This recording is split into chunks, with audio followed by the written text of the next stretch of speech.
según el lugar donde estén ubicados.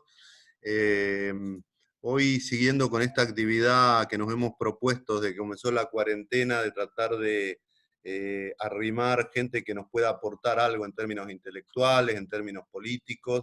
Tenemos el gran gusto de tener con nosotros a Joseph Hummayer.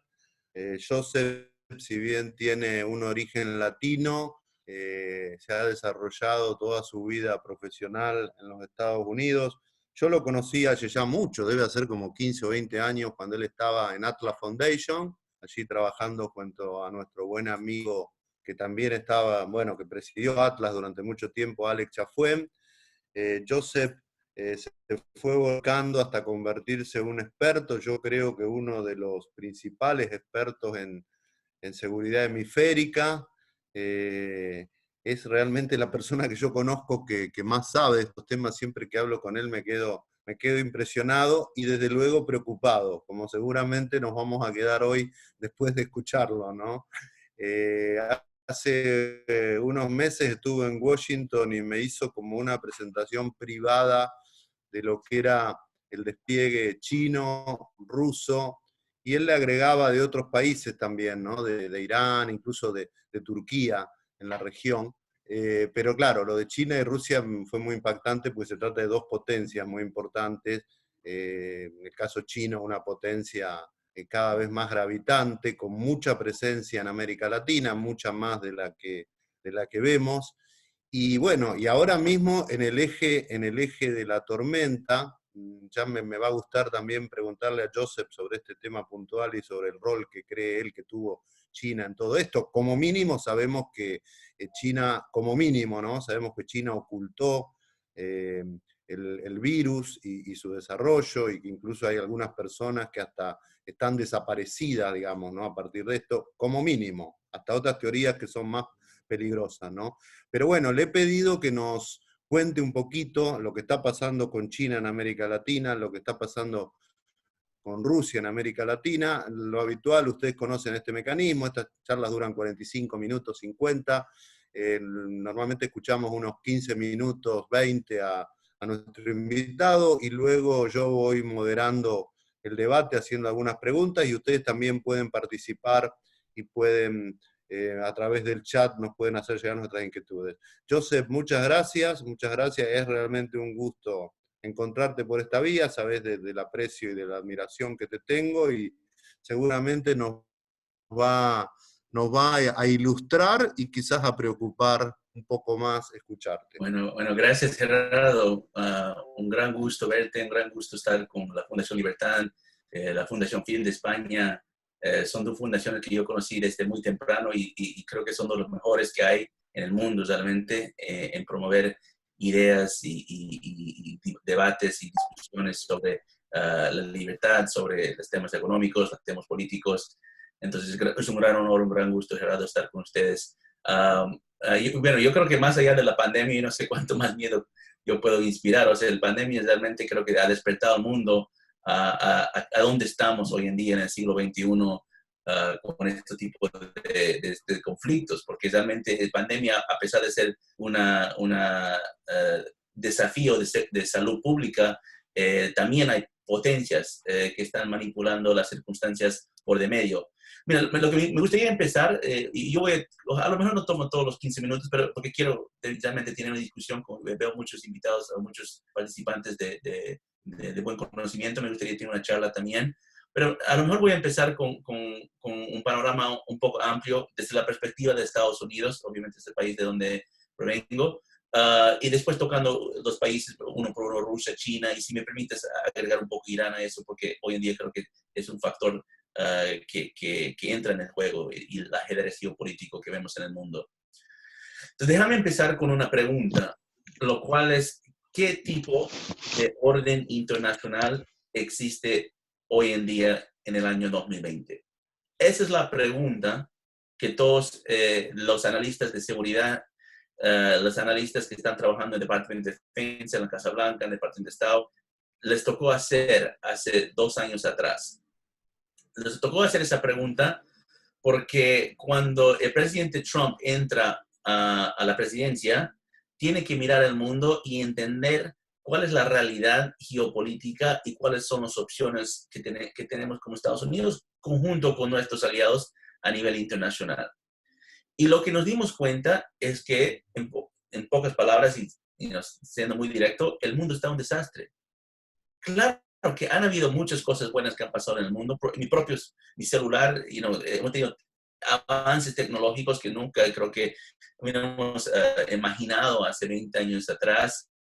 Han habido menos pobreza a nivel mundial. No hay ahora estas guerras convencionales como hubo en la guerra mundial de principios del siglo XX. Yo creo que es válido esa perspectiva y se puede decirlo. Sin embargo, hay otra perspectiva que mayormente los que estudiamos seguridad tomamos un poco más esta perspectiva, que hay muchos factores que están moviendo al conflicto. Mira, según las Naciones Unidas, hoy en día hay más que 70 millones de refugiados en el mundo. Más de 70 millones de refugiados. Eso supera cualquier número de refugiados en la historia anterior.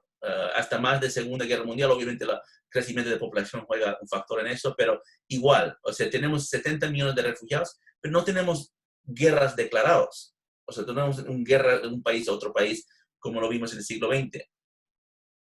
Segundo, también tenemos más que 120 conflictos internos y externos en todo el mundo. Hay casi un conflicto por cada país en el mundo en general.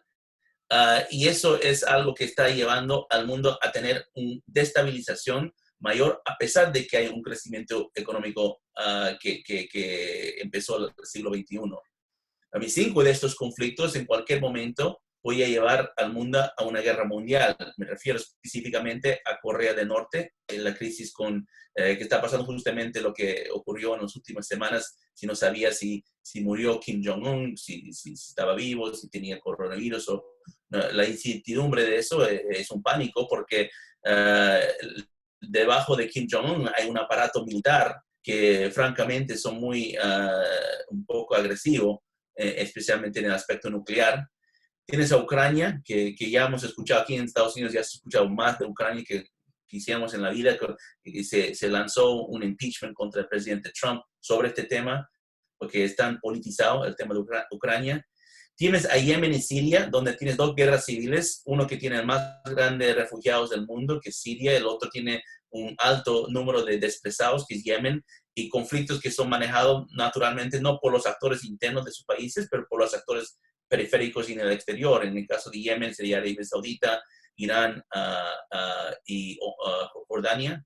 En el caso de Siria sería Irán, Rusia, Turquía y obviamente Estados Unidos. Y después tienes a Venezuela. Y Venezuela entra en ese mismo rumbo donde hay actores externos que están manejando la situación al punto que podía llegar una guerra mayor si no se maneja bien. Esto es el contexto del orden internacional que existe. Y esta fue la pregunta que principalmente el Consejo de Seguridad, que es la principal agencia que maneja la coordinación de todas las agencias en el ámbito de seguridad, que tuve que responder. En el año 2000, si no me equivoco, 2018, cada año se publica, aquí en mi país, se publica algo que se llama la Estrategia de Seguridad Nacional, cada año. Y es público, un documento público, lo puedes leer en las páginas de la Casa Blanca. En el año 2008 hubo un grande cambio en la perspectiva de la Casa Blanca sobre los desafíos de seguridad nacional a nivel de los años anteriores, particularmente de la administración de Obama. En la administración de Obama se miraba los grandes desafíos de seguridad nacional en el ámbito del ambiente, terrorismo, particularmente terrorismo internacional y crimen organizado. Ahora, y también el lado cibernético. Esos desafíos nos desaparecieron, mantienen en hoy, pero la gran diferencia con el nuevo documento, el Estrategia de Seguridad Nacional desde 2018 y la de 2019, que se publicó ya reciente, dice que estamos viviendo una época de competencia entre grandes poderes. Que ya no se trata simplemente de terrorismo, crimen organizado, ataques cibernéticos o desafíos ambientales. Todo eso son simplemente herramientas y métodos bajo esta grande época de competencia entre grandes poderes. Y esos poderes a que se refiere este documento es Rusia y China. O sea, hoy en día Estados Unidos está en una competencia mundial con Rusia y China en cada esquina del planeta. Y esa competencia se maneja en varios niveles, a nivel económico, a nivel político, a nivel militar, a nivel de ciberespacio y a nivel hasta de espacio, en satélites. Y esto es lo que hemos visto, y esto creo que ha cambiado mucho la perspectiva de Estados Unidos en los últimos años, y esto más o menos nos lleva a donde estamos hoy en día con la pandemia, nos lleva a donde han habido una agresión mayor en los últimos 3 años de estos dos actores, de Rusia y China, particularmente en el lado de comercio. O sea, normalmente nosotros que hemos estudiado economía, nosotros que creemos en el mercado libre, que defendemos el mercado libre, el sistema capitalista, vemos el comercio como algo muy saludable, algo que hay que hacer entre países, que hay que hacer entre pueblos, entre sociedades, porque nos une, como famosamente ha dicho, ahora se me está escapando el nombre, pero Gerardo me va a hacer recordar, creo que Lord Acton, si no me equivoco, que si no pasan bienes y servicios, van a pasar ejércitos, el famoso dicho, ¿no? Y comercio por general es algo muy positivo y que ha ayudado al desarrollo de la humanidad en los últimos 50 o más años, 100 años, sin últimos. Pero en algunos casos el comercio también ha sido manipulado bajo algunos regímenes, mayormente regímenes comunistas, que no usan el comercio para avanzar su economía, sin embargo, usan el comercio como pretexto para avanzar su estrategia de guerra. Y eso ha sido la complicidad, lo que ha sido difícil entender con el aspecto de Rusia y China. Déjame empezar con China. Te voy a dar un ejemplo muy claro para Argentina, los que están en Argentina particularmente. En Argentina tienen un base satelital que ya está conocido, fue reportado por New York Times, por la revista Economist y por muchos otros medios. En Argentina, La Nación escribió un artículo largo sobre esto. Un base satelital que está en la provincia al sur en Neuquén, en la Patagonia de Argentina, al sur del país. Este base satelital está manejado por una empresa que se llama CLTC, que es una empresa conocida estatal manejado por el Ejército de Liberación Nacional de China. El ejército chino maneja esta empresa. Entonces, eso preocupa porque tienen prácticamente militares chinos operando dentro del territorio argentino sin que saber muy bien qué es lo que están haciendo en un parte que no hay alta presencia del gobierno de Argentina. Este es base de un acuerdo que se firmó entre el gobierno de Cristina Kirchner, el anterior gobierno de Cristina Kirchner, y el gobierno chino en su momento. Y fue parte de un paquete de varios acuerdos que se firmaron en el ámbito comercial, infraestructura, comunicaciones, hasta nuclear y otros temas. Cuando el presidente Macri entra al poder en el año 2015, a finales de 2015, entrando a 2016, él revisa todos los acuerdos que tiene con China. Y se da cuenta que hay este base satelital, que a pesar de que es lo que dice China, y China dice que quiere ese base satelital porque está explorando el otro lado de la Luna. O sea, está ahí entrando al espacio profundo. Entonces, bueno, dice, bueno, tienen sus razones, hemos hecho este acuerdo. China es un grande socio comercial de Argentina y un inversor al país. Han dado créditos y préstamos. Bueno, vamos a verlo, pero el problema es que no tenemos transparencia. Esto es prácticamente como otro embajado o consulado que está operando en Argentina, pero sin ninguno de los requerimientos de poder reportar y tener esa relación de transparencia. Entonces, el presidente Macri decide tratar de renegociar. Dice, bueno, como un empresario, presidente, dice, voy a ir a China, voy a hablar, son lógicos los chinos, podemos hablar en el aspecto comercial, y simplemente voy a decir que está permitido tener este base, no quiero causar ningún conflicto en eso, pero sí me gustaría que Argentina participe más en conocer qué está pasando en el base, solo en el orden de transparencia. Llega a China, Xi Jinping, las autoridades de China le dicen completamente de acuerdo, presidente Macri, podemos firmar cualquier acuerdo que necesitas, pero por favor revise el contrato. Dice, revise el contrato. Entonces Macri regresa a Argentina y dice, ¿a qué se refiere? Entonces pone a la Cancillería a revisar todo el contrato. Y lo que se dan cuenta es que China insertó en todos los acuerdos comerciales que tuvo con Argentina algo en inglés que se llama Cross Default Clause.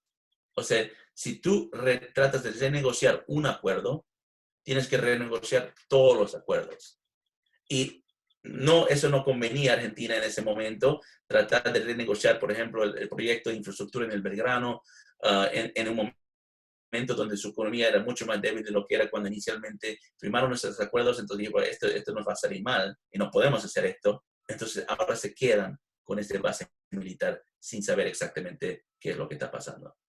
Eso es solo un ejemplo. Te voy a hablar sobre 5G en Brasil, sobre la empresa CTE en Venezuela, y obviamente podemos hablar de la pandemia también, pero China está utilizando el comercio como un pretexto para avanzar su ambición militar. Porque en China, lo militar y lo político y lo económico se mezcla. Eso no es tan diferente de Rusia. Rusia también avanza en las mismas materias. Todos acordamos los grandes problemas que tuvimos el año pasado en América Latina con movilizaciones y paros nacionales que explotaron literalmente en Chile, en Ecuador, en Colombia, en Haití, obviamente siempre en Venezuela hay problemas.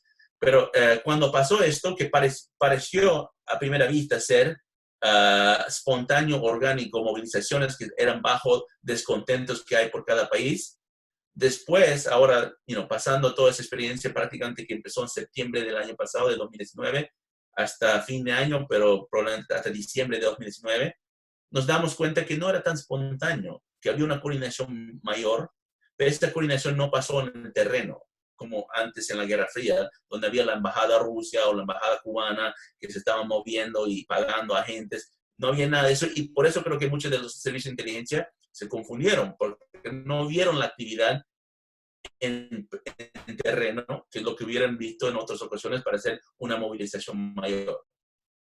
¿Dónde pasó la coordinación? Pasó en el lado cibernético. En Ecuador, el descontento principal era el precio de combustible. Había un descontento original que levantó para que los ecuatorianos empiezan a tomar más bulla, más movilización en el país, al punto de que el gobierno de Lenín Moreno tuvo que traspasarse de Quito a Guayaquil. En Chile, el descontento era el precio de la tarifa de transporte público. Entonces, otra vez, había unión, había, ¿cómo se llama? Las unions, las uniones de sindicatos de transportistas que empezaron a hacer bulla, eso creció. Y bueno, en Chile fue muy agresivo en realidad porque quemaron el metro completo y hicieron ataques hasta estaciones de policías y bases militares. Eso fue, yo creo que el caso chileno era uno entre los más graves de lo que pasó el año pasado. Y después llegamos a Colombia. Y en Colombia no tenía un descontento. O sea, en Colombia tú podías entrevistar a 10 de los manifestantes que estaban tomando la calle de Bogotá y estaban reclamando contra el presidente Duque, y tendrías 10 diferentes respuestas de qué se están quejando. Del servicio social, de desempleo, de la falta de igualdad en la justicia, la corrupción. O sea, todos estaban... Entonces, ¿qué pasó? Lo que Rusia hizo es utilizó algo que se llama nodos críticos. En inglés es net centers.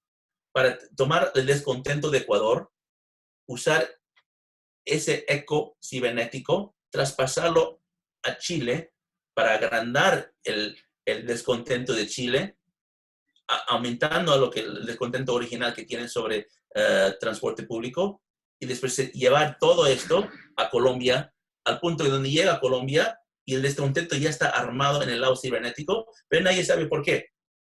Eso se llama guerra cibernética. Y hicieron lo mismo en Cataluña, en España. Más bien, Cataluña fue para mí una operación de prueba para ver cómo podían funcionar estos nodos críticos para poder utilizarlo después. Y esa capacidad lo están dominando en Rusia. Y por último, déjame agregar Irán, solo porque Irán no está considerado en Estados Unidos como estos grandes poderes, pero está trabajando con los grandes poderes para poder manejar un poco más este desafío y provocaciones contra el mundo occidental, el mundo libre, y obviamente aquí en Estados Unidos también. Todos estamos viendo las noticias de estos vuelos y buques que están llegando de Irán a Venezuela. Desde la fecha de 22 de abril hay por lo menos 17 vuelos que llegaron provenientes de Irán a la península de Paraguaná, otros vuelos llegaron a Caracas y se salieron y regresaron a Irán con oro, con más de creo que si no me equivoco, creo que es con 9, no, bueno, no tengo la cifra en frente mío, pero es con más o menos como $1.000.000 de oro, $1 billón de oro. Y la empresa, aerolínea que está llegando a Venezuela, es una aerolínea que se llama Mahan Air, que es la misma aerolínea que Irán utilizó para transportar armamento, terroristas y soldados a Yemen, a Siria, y lo están manejando ahora a Venezuela. Ahora están en camino 5 buques, supuestamente buques petroleros que tienen una carga equivalente a $45 millones de combustible, que en realidad la cantidad de combustible que llevarían a Venezuela, que está ahorita en una crisis de falta de combustible, a pesar de tiene unas reservas más grandes del mundo, cantidad de combustible que podrían estar llevando a Venezuela solo duraría una semana máximo en Venezuela. O sea, están llegando de un lado al mundo al otro, supuestamente para dar combustible, y está construyendo una crisis entre Estados Unidos y Irán. Pero Irán, el problema con eso, si fuera solo combustible, y si solamente son aerolíneas que están entrando haciendo un lazo comercial con Venezuela, a pesar de que Venezuela no tiene mucho para ofrecer en ese campo, no hay problema. Pero lo que aprendimos con Irán, y lo aprendimos en el caso de la AMIA en Argentina, y lo estamos aprendiendo hoy en día, es que Irán tiene más que 50% de su sector comercial en manos de sus Fuerzas Armadas, en manos de la Cuerpo Revolucionaria y en manos de algo que se llama la Fuerza Quds, que usa la fachada comercial para avanzar sus estrategias. Entonces, eso es un poco de repaso. Yo puedo entrar un poco más de detalle sobre cada una de estas, pero lo que quería más o menos decir es, yo creo que lo que estamos dando cuenta es hoy en día el mundo está mucho más complejo y la geopolítica está mucho más agresiva de lo que hemos visto en las épocas más altas de la Guerra Fría. Ahora no estamos en un mundo bipolar peleando simplemente una potencia como la Unión Soviética contra otra potencia, Estados Unidos. Ahora estamos peleando con por lo menos 3 potencias que cada uno tiene sus propias ambiciones, pero se están alineando más. Hoy en día se ve más cooperación que competencia entre Irán, Rusia y China, al punto donde, en América Latina particularmente, al punto donde yo lo llamo la medida de 75%. 75% de los créditos y préstamos de China a América Latina van a los mismos 4 países. A Venezuela, en su momento Ecuador, Nicaragua, Bolivia y bueno, 5, y Cuba. Préstamos y créditos, no inversión. La venta de armamento de Rusia va a los mismos 5 países y los acuerdos bilaterales de Irán van a los mismos 5 países. Eso me demuestra una unión en estrategia de cómo quieren utilizar alianzas en América Latina para expandir sus estrategias de guerra. Entonces, todos estos potencias, para mí, esto no pude tocar Venezuela mucho, pero todo esto se está realizándose con el conflicto y crisis de Venezuela, donde estos potencias están utilizando Venezuela para dar el primer reto fuerte al orden internacional desde el hemisferio occidental. So, de todo esto lo que estamos peleando en el mundo, que estamos peleando entre estos espacios grandes contra Rusia y China, lo estamos ahora peleando en América Latina por el conflicto de Venezuela. Bueno, Gerardo, con eso abro un poco y a lo mejor podemos entrar en detalles. No escucho. Empiezo yo mismo. ¿Ahora escuchas? Sí, ahora sí. Empiezo yo mismo. ¿A vos te pareciera que los intereses de China son casi siempre más de tipo económicos, comerciales? Digamos que el modo ¿cómo llamarlo? El colonialismo chino es económico, y para decirlo de alguna manera, el modelo ruso parece ser más un modelo de confrontación con Estados Unidos o dañar al enemigo, digamos, ¿no? Más allá de algunos datos objetivos que vos das, ¿vos ves parece haber como una, ¿cómo decirlo?, como una asociación implícita en lo que están haciendo China y Rusia, más algunos otros países? Ahora, ¿es solo una asociación implícita o uno puede pensar que hay una coordinación en el accionar, concretamente de China y Rusia, que son los dos grandes actores, ¿no? Sí. Mira, yo históricamente estos países no tienen una alianza. O sea, en la Guerra Fría eran competencias. Más bien Rusia ha quitado territorio de China y había un conflicto que se podía armar entre las dos potencias en su momento. Pero el viejo dicho del enemigo de mi enemigo es mi amigo es algo que creo que después de la caída del muro de Berlín, estos que son regímenes comunistas se dieron cuenta que es necesario. O sea, que la única forma que China va a lograr sus ambiciones en Asia-Pacífico, en el mundo, es sin Estados Unidos como un obstáculo. Lo mismo se dio cuenta Rusia, lo mismo se dio cuenta Irán en sus propias regiones. Entonces, ellos se dieron cuenta que la alianza que pueden formar, aunque es una alianza, digamos, no a nivel profundo, en el lado cultural, en el lado de valores, pero es una alianza de intereses, y se dice que países en muchos casos no tienen amigos, tienen intereses. Esos aliados de intereses han visto el enemigo común en Estados Unidos, pero no solo el país de Estados Unidos, en la alianza que Estados Unidos que maneja lo que ellos llaman la orden internacional. El dólar americano, el control de precio de petróleo, el lado de las alianzas multilaterales como la OTAN o la OEA. Ellos ven eso como desafíos y quieren, si no controlarlo, conquistarlo. Entonces, cada uno tiene su diferente manera de hacerlo. O sea, por ejemplo, Irán es muy directo, es atacar. O sea, Irán, yo creo que China y Rusia usan Irán para atacar a Estados Unidos, para que ellos puedan tener una negación completamente a ese tipo de confrontación. China por mucho tiempo dijo, jamás vamos a querer confrontarnos con Estados Unidos, pero sabían que Irán podía hacer ese papel por ellos.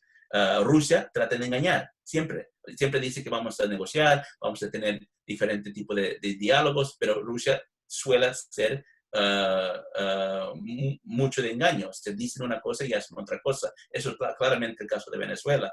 Y China negocia. O sea, China negocia y negocia duramente, negocia muy fuerte, usando lo que bien dijiste, Gerardo, ese influencia económica que han podido tener en los últimos años. Eso ha decaído en muchos aspectos. En América Latina ya no están dando los préstamos que daban durante la bonanza petrolera que hubo en los principios del siglo XXI, pero los tres están uniéndose porque realmente se dan cuenta que había una ventaja comparativa de la geografía del mundo. Estados Unidos está protegido por los mares, el Atlántico, el Pacífico, y nosotros tenemos la tecnología, tanto como la logística de las Fuerzas Armadas, para tener presencia en esas partes del mundo. Entonces ellos dicen que quieren tener la misma presencia en esta parte del mundo. Obviamente no van a hacer lo que nosotros hicimos, mandando buques al Caribe, pero por eso montaron estas estrategias asimétricas para avanzar, y yo digo con algún nivel de éxito. Hoy en día Brasil, Chile, Perú, Panamá, Ecuador son socios comerciales de China de más alto nivel, y eso les complica un poco la relación con Estados Unidos. Me ha pedido, tenemos entre otros público muy destacado, tenemos el gusto de tener con nosotros a Mariano Causino, un buen amigo argentino, experto en temas internacionales y ex embajador en Israel, de Argentina. Así que le voy a dar la palabra a Mariano, que quiere hacer un comentario y una pregunta. Mariano.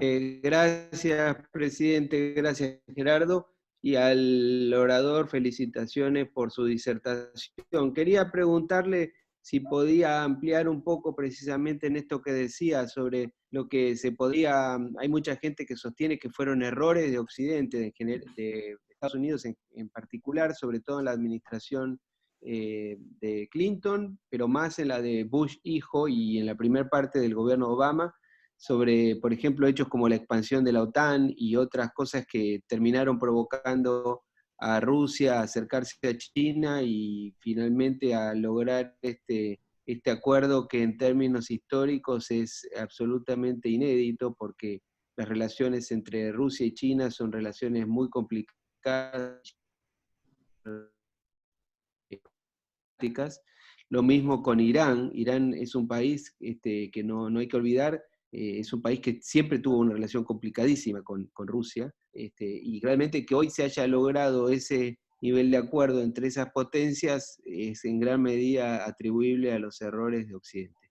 Pero quería ver si podía ampliar ese tema. Muchas gracias, presidente. Gracias por su consejo. Sí, bueno, claro, que Estados Unidos no está sin digamos, un nivel de culpa en todo esto. O sea, Estados Unidos, yo creo que de todo lo que hemos hecho en Estados Unidos en los últimos 20, 30 años, creo que el error estratégico más grande es olvidarnos de América Latina.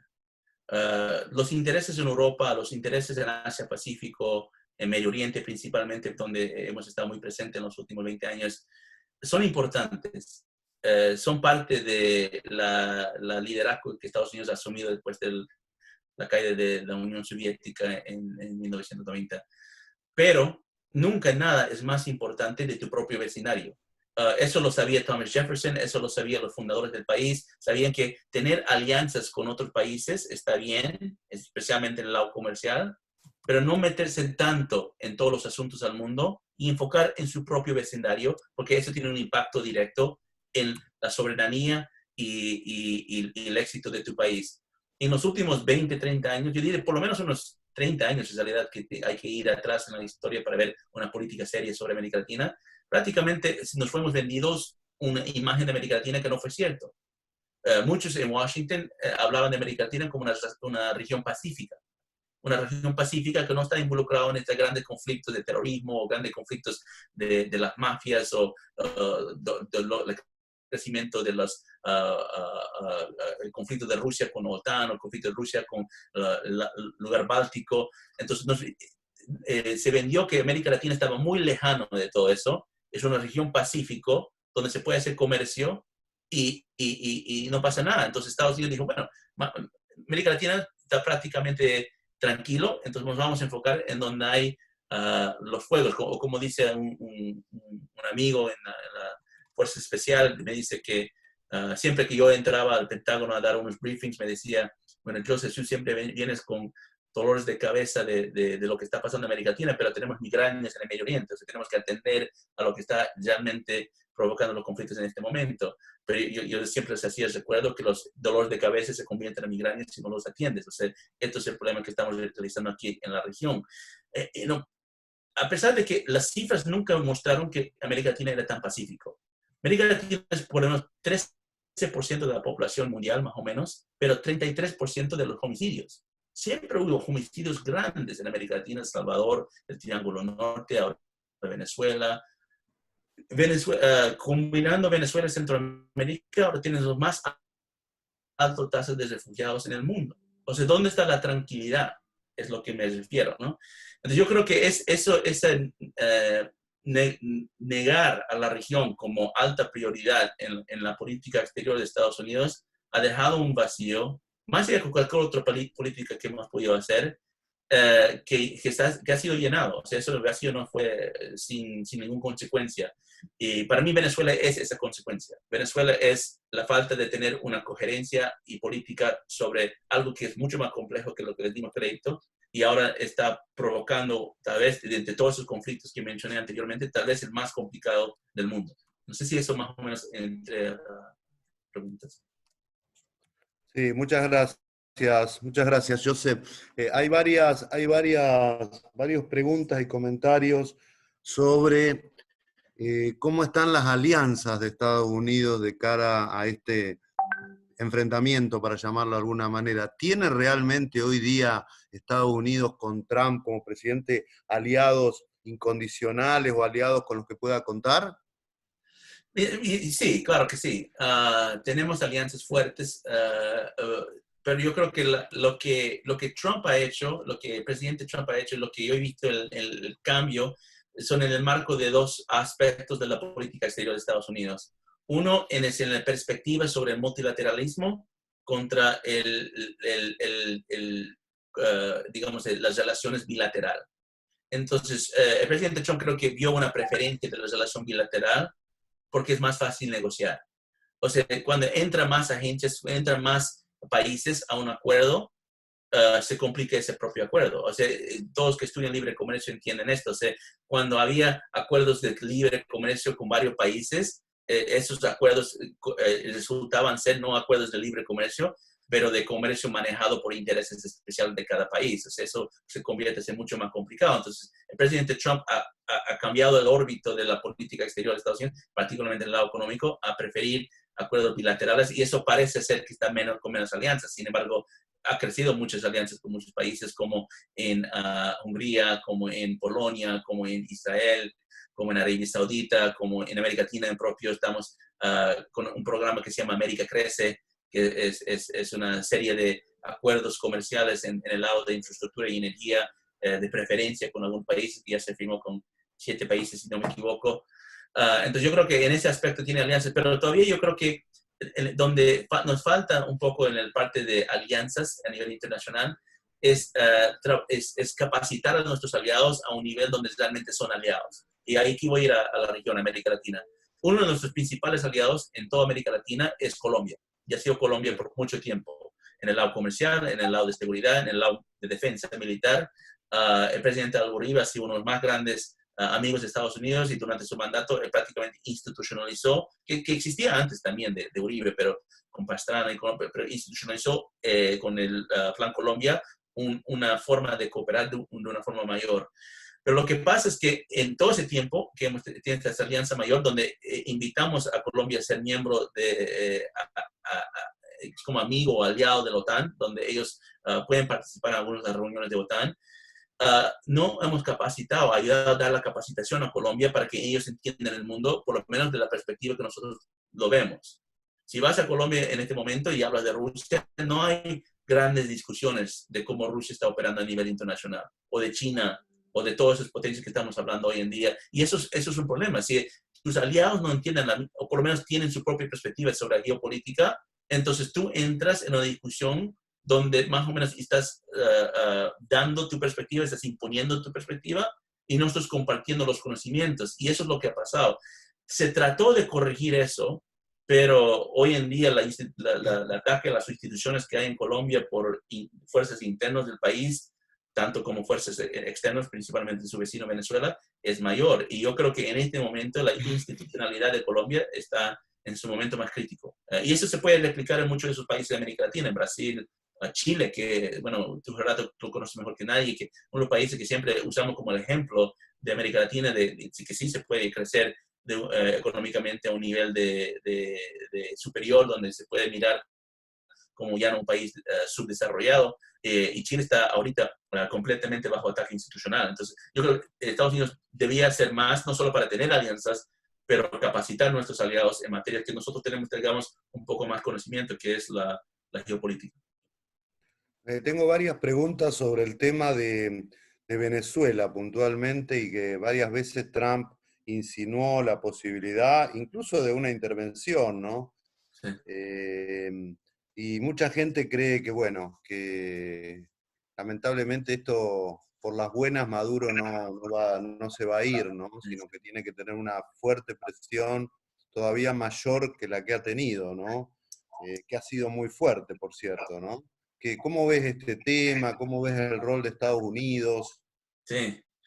Mira, como dije, Venezuela para mí es, digamos, el conflicto mundial, global, más complicado en el mundo. O sea, este es un conflicto que no tiene una solución fácil. Desafortunadamente no tiene una solución rápida. Yo creo que tratar de pretender que vamos a poder cambiar las condiciones en el país de una forma muy, muy rápido, creo que es en cierta forma, si no ingenuo, mal visto.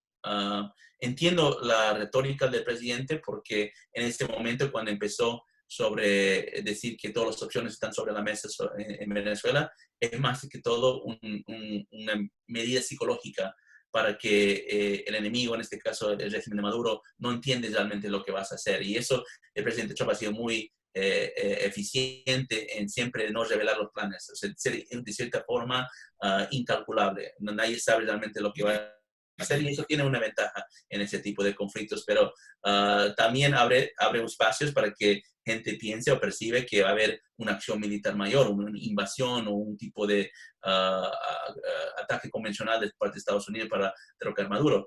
Yo lo veo muy difícil que eso ocurra. No estoy diciendo que es imposible, pero lo veo muy difícil, particularmente porque hay debates internos en mi país sobre el uso de la fuerza militar.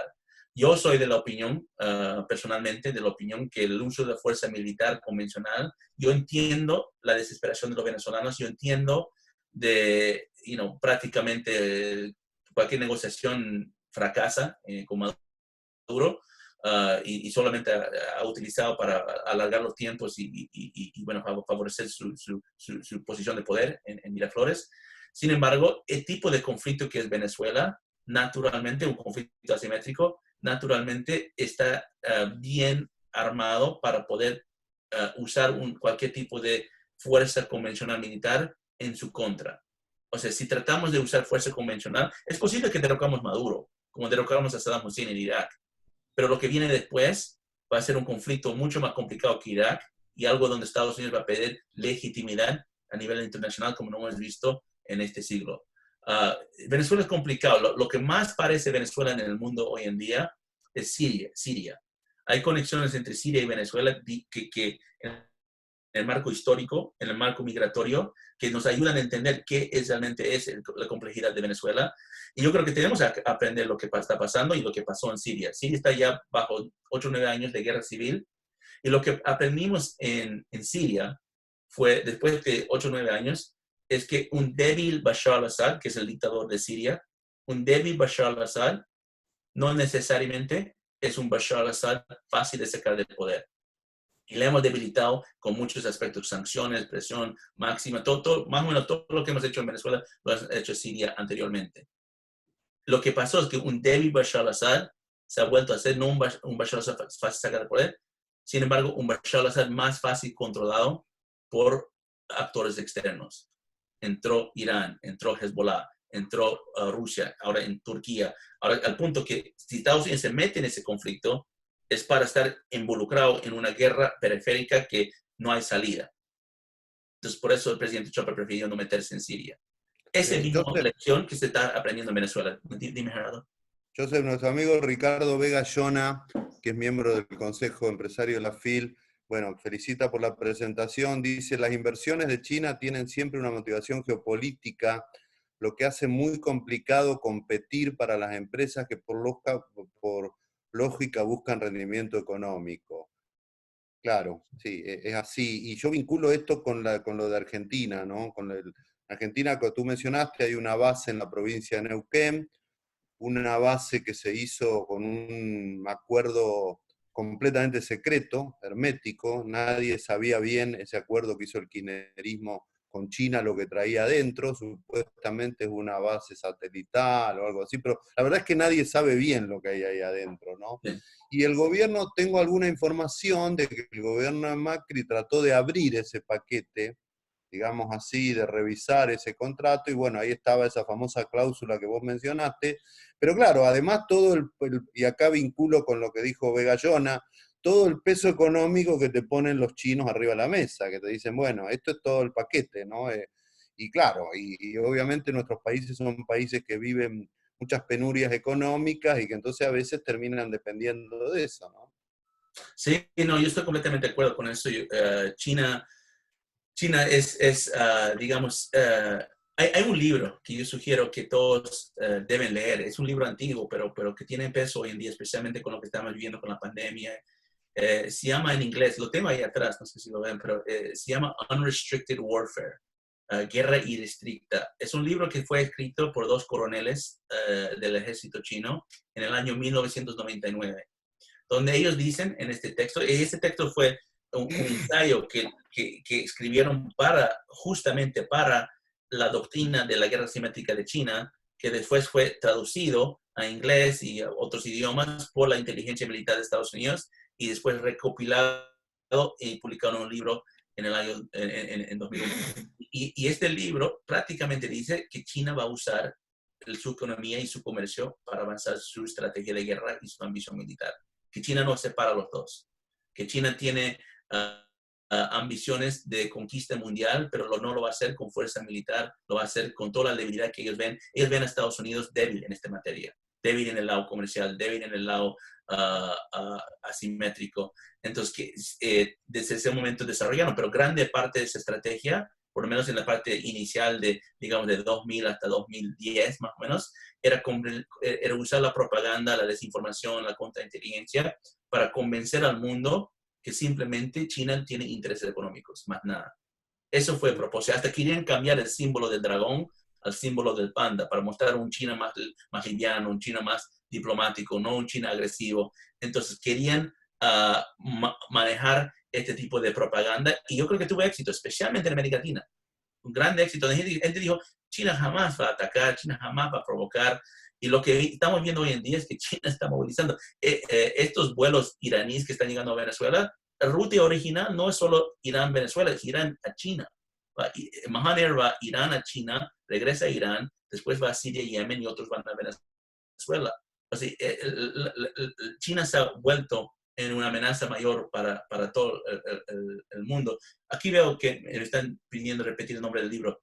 Se llama Guerra, ahí está, perfecto, Unrestricted Warfare, Guerra Irrestricta. No me acuerdo los nombres de los coroneles, pero están ahí. Bueno, es eso, Gerardo. Bueno, te quiero hacer una última pregunta en mi parte.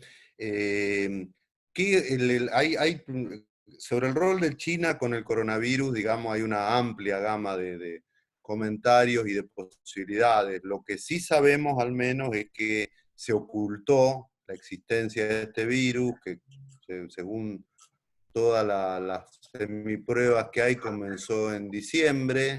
Están los famosos correos de Taiwán y cosas por el estilo, con la complicidad de la Organización Mundial de la Salud, que es una organización indirectamente controlada por China.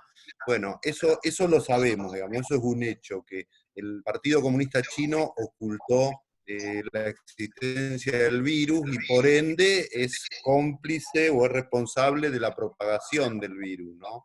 Ahora, también hay teorías, hay muchas teorías, y yo he leído algunas cosas que parecen bastante convincentes en el sentido de que podría haber, Vanessa, tenemos un problema con el, no estamos viendo a Joseph, Vanessa. ¿Hola? ¿Me escuchan? Sí, ahí está bien.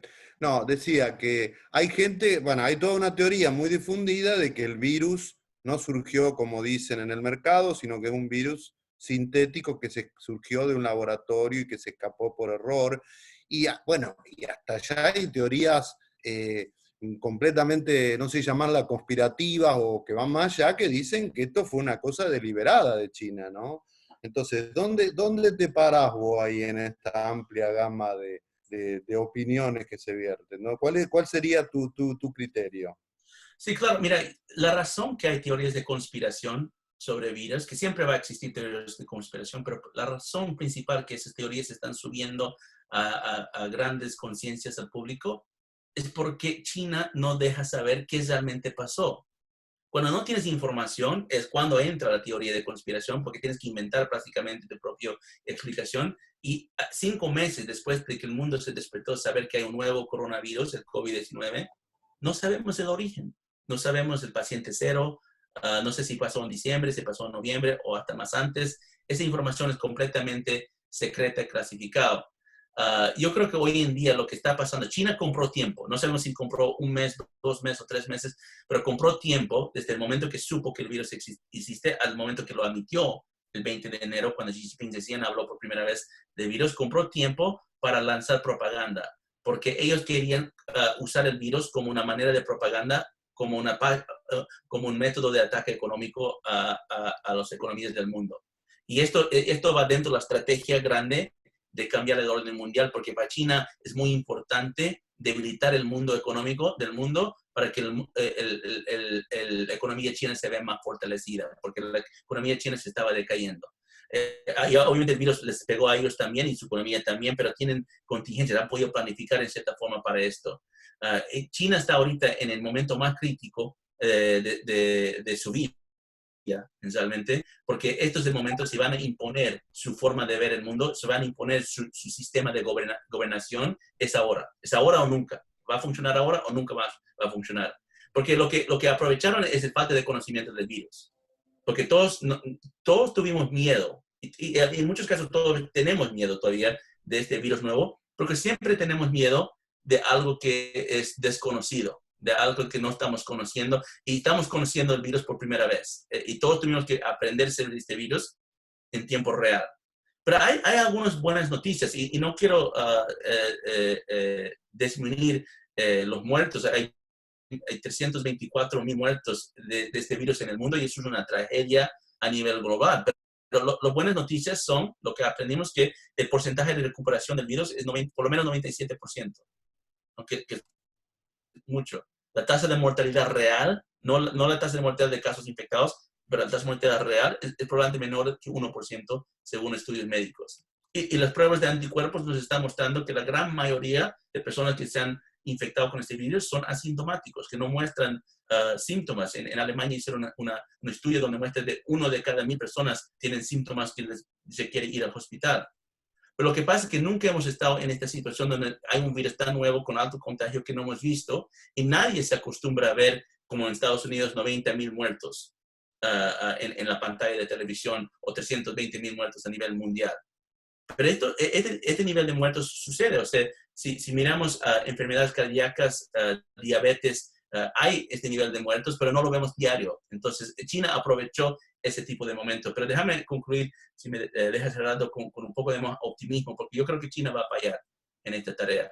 Porque, mira, los altos números de contagio jugaron a su favor, porque ellos están mintiendo sobre el número de contagio que tienen en su país. Ellos hasta el momento dicen que solo hubo 5.000 muertos en China. No creo que nadie cree esa cifra.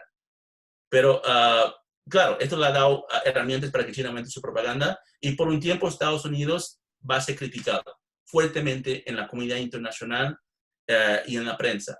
Van a decir que Estados Unidos o Brasil con Bolsonaro o hasta Colombia o hasta Chile van a decir que han tenido la peor respuesta de COVID-19, mientras van a excusar a Cuba, van a excusar a Venezuela, no, van a excusar a China, pero nada de eso al final del día va a ser cierto. Porque a diferencia de China, lo que el gobierno de Estados Unidos y lo que los otros gobiernos están demostrando es la transparencia de esta pandemia. Y ese es el punto final. Tenemos que mostrar lo que es superior a nuestro sistema, a nuestra visión, a nuestros valores, que es ser libres y transparentes. Y eso enseña al mundo otra forma de gobernación.